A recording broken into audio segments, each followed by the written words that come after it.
Miss you.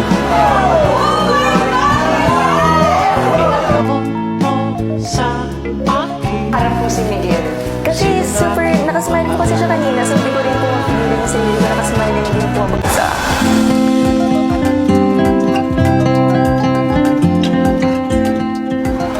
Kaya mo bang panindigan ang pagiging big winner or ultimate eight when in the past, maraming incidents na nanggo-ghost ka paulit-ulit at hindi mo pinaninindigan yung actions and decisions mo?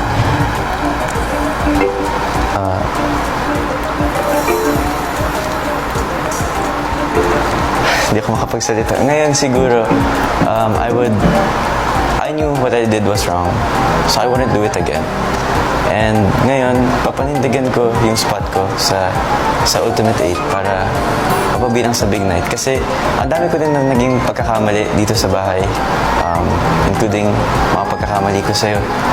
So ngayon, I wouldn't do the same things I did back then. Kasi I know now na what I did was wrong.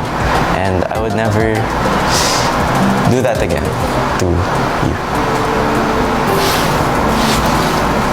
Maraming salamat, Miguel. Eliza, sa kasagutan ni Miguel, ano ba tingin mo?